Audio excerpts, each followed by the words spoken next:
I kind of always knew that I wanted to do something that was related to fighting crime. I was obsessed with CSI. How do you know when it's the right time to leave a job? If your manager is blocking your blessings, how do you negotiate salary? I'm very much about, okay, what hard cash am I getting now? It's all good and well telling me what I might get in 6 months' time or in a year's time, but what am I getting now?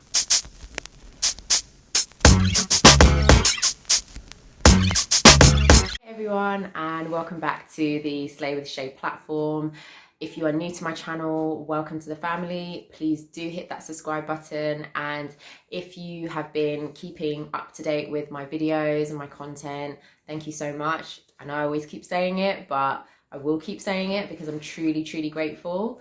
So today's video is going to be all about career. So funnily enough, I actually recorded a career video based on questions that were sent to me on my personal platform before I'd even decided that Slay with Shay would even be a thing. I had already recorded a video based on those questions, and let's just say the universe was not very kind to me. So yeah, I'm here doing it again, but in a way it's a blessing in disguise because I had recorded that video before I had even thought to create this platform. It was originally just going to be something that I shared on my personal page. So everything happens for a reason. So yeah, so I will be answering just a couple of questions that I got back then, and you know, I hope to do another similar video with new questions. So please do, if you do have any career related questions after you've watched this video, please do drop them in the comment section and I'll make sure that I answer them in another video.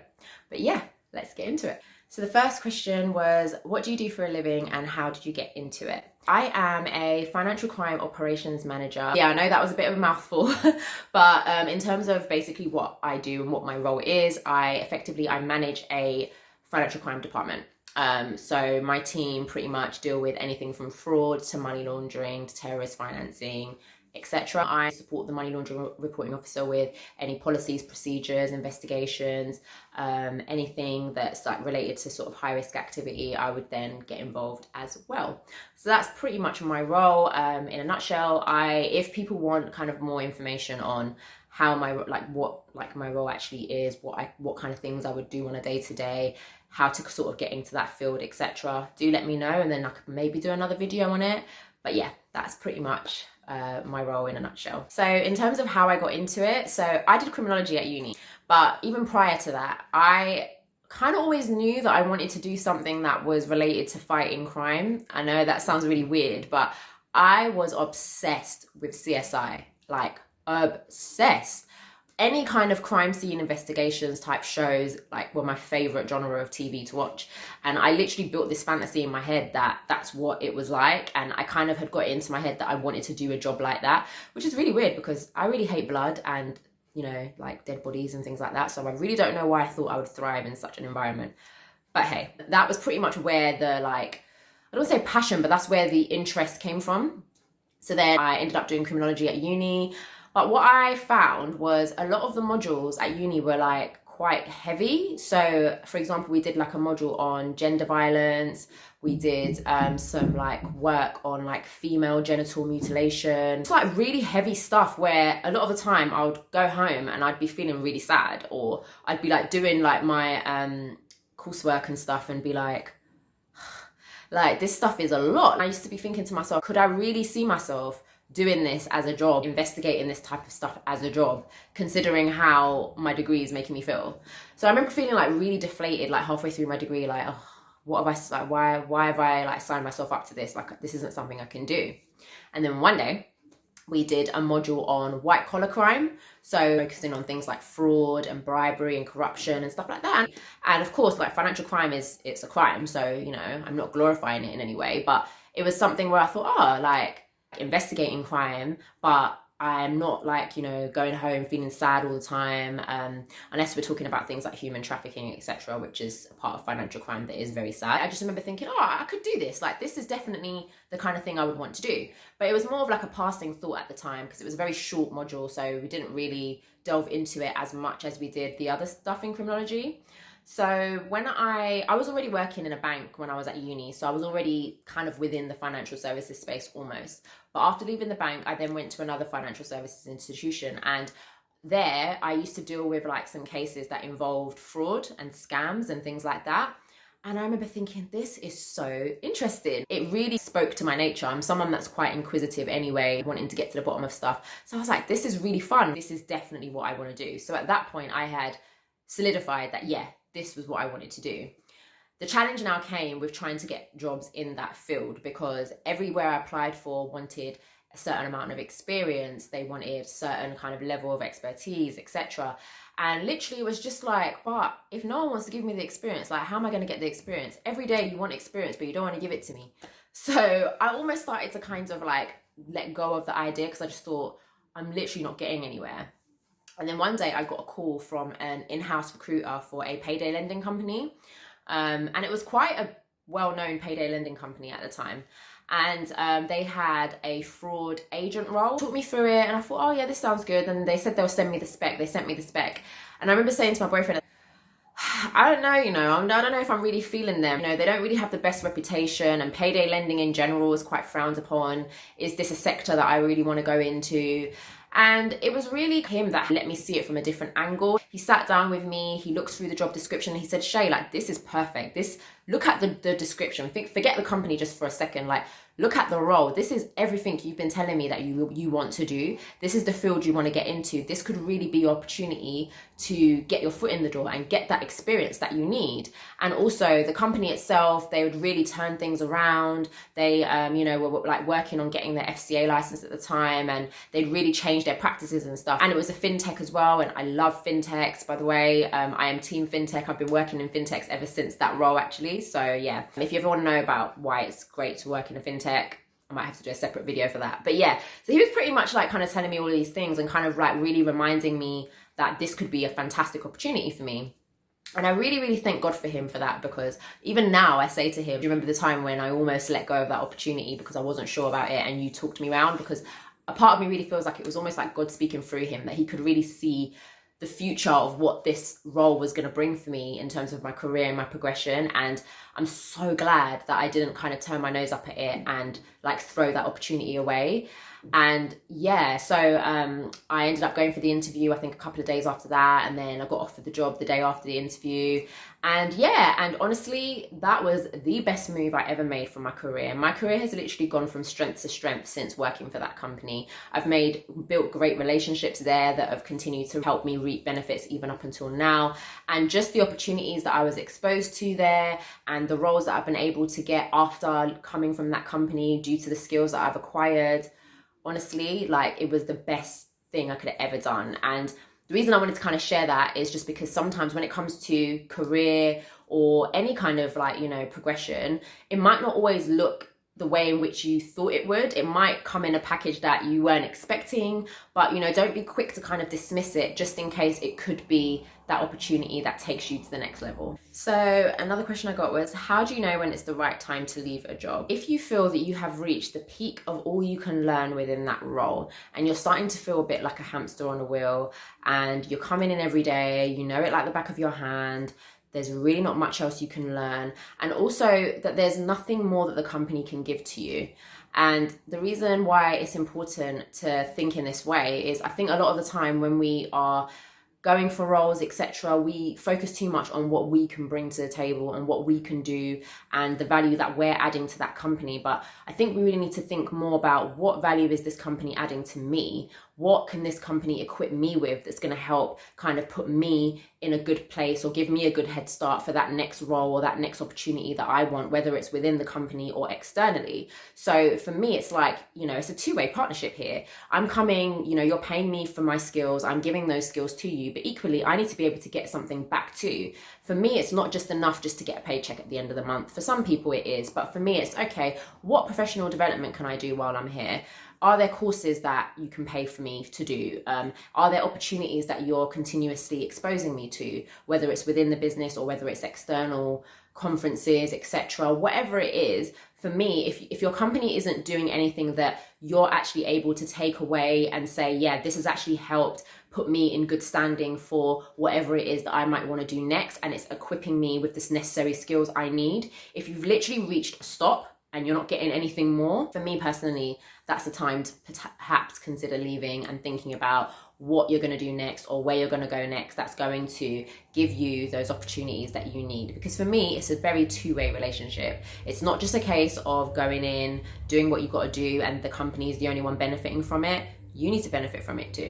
Another time that I would say to consider leaving is if you are working in a toxic environment. So I don't just mean like, oh, maybe you just don't like the job. I mean like there's actually elements of the environment that are affecting you personally, whether it be by bullying, whether it be that, you know, you have a very unhealthy relationship with your manager, your progression is being stopped, whether, you know, you find that your colleagues are always throwing you under the bus, or, you know, just general bullying, just generally an unfriendly environment to be in, and you don't feel that you're progressing there, it's affecting your mental health, etc. That's definitely a time to consider leaving. Another time to consider leaving is if your salary is no longer sustaining your day-to-day expenses. The money that you're getting every month, you actually can't live off of that money, so you find that you're always in the negative, so you actually need more money. That's a time to consider leaving, because if you are at a point where, even if you love the job, because there are people who actually stay in a job that isn't paying them what they need to sustain their day-to-day lifestyle, but because they really love the job, they love the people, they love the comfort, you know, they almost like the fear of the unknown, they stay. I think that it's very important, especially if you're in a period where you're trying to improve your financial well-being, you have to be real with yourself and say, okay, as much as I might love this money is just not cutting it for me right now. I need more money to be able to sustain my day-to-day expenditures, etc. And if you find that your job isn't doing that for you, for me, I feel that at the bare minimum, your job should be covering your expenses. So even if you may not have a lot of money left over to necessarily save, whilst, you know, that's always kind of the goal, but for whatever reason, if that's not the case and you're happy, at the very least, it should be covering your expenses. If your job is you're not earning enough to cover your expenses, I definitely think that's a time to consider looking for something else. Another sign that it might be time to leave your job is, and I kind of mentioned it a little bit when I spoke about if you're in a toxic environment at work, is if your manager is blocking your blessings. And I mean actively blocking your blessings. So they know that you are good at your job. They know that you knock it out of the park every single damn time, whether it's a project, whether it's a task, whether it's a procedure, you are brilliant at your job. And yet they do everything within their power to make sure that you don't progress. They don't put the right opportunities in front of you. They don't put you forward for the right opportunities. They're not making sure that the right people in senior leadership, etc., know who you are. They are not making sure that you are praised for the work that you do or given any recognition when you do a good job. They're constantly looking for the negatives in everything that you do, and they're constantly kind of basically blocking your blessings. If you have a manager like that, which, you know, it's sad to say a lot of us have had in the past, or some people may even have managers like that now, I honestly think that that is a good time to consider moving on, because what you will find is that is just going to continue to halt your progression. If you know that you're supposed to be here, but your manager's not even letting you get here, don't even like waste your energy trying to fight through that, or hope that they might leave one day, etc. Because if they've already kind of tarnished your name within the company, or they've like not allowed your good work to show for itself, I wouldn't bother wasting time fighting that battle. I would be looking for somewhere where you're more appreciated, where your work will be recognized, where you've got a manager that supports you, a manager that kind of sees the good in you even before you see it in yourself. I think that we kind of might underestimate how much influence our managers can have on our progression, because sometimes you think, well, you know, my work speaks for itself. But if your manager is literally what is in between you getting a pay rise or you getting a promotion, and you already know that that manager has it out for you for whatever reason, then yeah, I think that might be a time to kind of have a think about whether or not it's worth exploring new options. So another question I got was, how do you negotiate salary? So I get asked this question quite a bit. My answer to this is always a little bit controversial, because I actually haven't ever been in a position where I felt like I've needed to negotiate salary when I'm in a job, because I'm usually on the salary that I'm really happy with. In fact, a lot of the time I'm probably being paid more than what I expected to be paid. Or for whatever reason, I've just naturally got a pay rise, whether it be from a promotion or just from like the standard pay rises that you get with your annual reviews, etc. So I've never really been in a position where I've had to command more money. But the reason I feel like I've never been in a position like that is because I really make it my mission to negotiate my salary at the point of accepting the role. So I think I've mentioned this in some other videos, but I am very big on using salary calculator. And whenever I'm going for a job and they've given a salary range, or even if they haven't given a salary range, before I even tell them what my salary expectations are, I would have gone into salary calculator and put certain salaries in to be able to see what my take home pay will be. And I would have kind of decided which salary brackets I know are going to be worth my while, and that I think that are worth my skills, but equally that I know that if the worst was to happen and I don't get a pay rise for the next 6 months to a year, I'm good with this money. And I think the reason why is because a lot of the time when you go for jobs and you go for interviews, they really like to sell dreams, and they're really like, yeah, in 6 months time, when you pass your probation, you can get this, you can get that. And for me, it's like, I'm very much about, okay, what hard cash am I getting now? It's all good and well telling me what I might get in 6 months time or in a year's time, but what am I getting now? And am I happy with that now? And would I be happy with it in the next 6 months to a year? Of course, you can't predict what your situation is going to be like. You know, life happens, things might come up, and then that money might not cut it. But that's even another reason why I always make sure that I push for a little bit extra, because you just don't know. And look at us now, we're in the middle of a pandemic. If I had started my job 6 months ago, whenever it was, and just sort of said, yeah, okay, I'll accept, you know, like a salary that I knew I wasn't that happy with, thinking that in 6 months time I can ask for an increase. Here we are 6 months later in the middle of a pandemic, companies are clutching at their pockets. What can I do? You know, I can never have predicted this. And I think for me, that's always the mindset that I've always gone into every job with, that I can't predict what the next 6 months are going to look like for the company. Even if the company might have had every intention to give me a pay rise in 6 months, they may genuinely find themselves in a position where they actually can't. Even being a manager as well, it's like, it's actually sometimes out of your manager's control even. I really operate on entering a role on the salary that you are happy with, and that you know that you'll be happy with for at least 6 months to a year. Because a lot of the time as well, some companies don't even give you pay rises until after a year. So if you already know that, then why enter on a salary that you know that in the next 3 months, you're probably going to be looking for another job because you know you're not happy with it. The only exceptions to that sometimes is if you are entering a completely different sector and you're starting from entry level just to like get the experience. So you might take a bit of a pay cut because of that. That's fine, because you've got an end goal there. You know that this is just like a short-term pain for like a long-term gain. But if you are, you know, very active in your field, you've got experience in whatever it is that you do, you know your worth, but yet you're accepting less because you're kind of nervous about negotiating at that point of entering the role because you just feel so grateful to have got that job. Personally, I am not so sure if that's the approach that I would agree with. Maybe as well, I think I need to also put this out there that a lot of my roles I've been headhunted for, so I haven't necessarily applied, like they've come to me and sort of found me. So maybe that's why I'm able to kind of have just, I don't even want to say leverage, but maybe that's why I feel more confident in being able to say, this is my salary range, because it's like, well, you've come to me, so you need to make it worth my while kind of thing. But to be honest with you, even if I had applied for the role and they asked me for my salary expectations, I will always still make sure that I put a figure out there that is worth my while. It's what I think that I'm worth based on my skills and my experience, and most importantly, something that I know is enough to sustain my lifestyle should I not get a pay rise in the next 6 months to a year.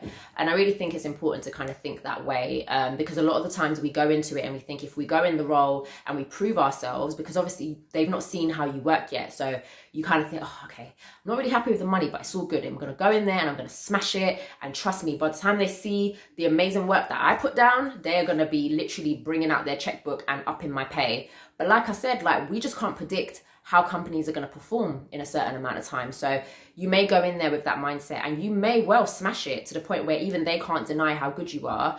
But for whatever reason, they just can't give you that pay rise because they just can't. So yeah, for me, I never want to kind of like risk that. So I always want to go in on a salary that I'm comfortable with and I'll be comfortable with for a decent amount of time. And then, yeah, for me, that's just what's always worked for me in terms of salary negotiations. But I suppose in terms of how to negotiate a salary when you're in your role, I think it's important to kind of understand what your company's pay structure is like. Does your company have a grading structure? Is it that you get paid more depending on which grade you're at? What is it that you need to demonstrate to show that you've reached a certain grade to be then eligible for that extra pay? Also, kind of like, what work have you been doing that you've kind of shown that you've been going above and beyond what you're being paid for?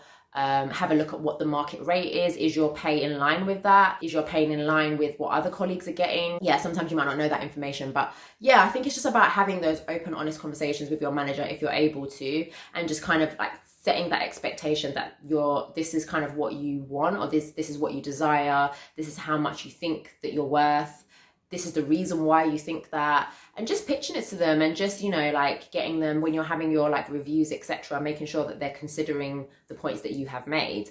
But like I say, I don't have I don't have experience in having to do that while I'm in a role, so I'm probably not the best person to speak on that, but I'm very big on negotiating your salary before you enter your role.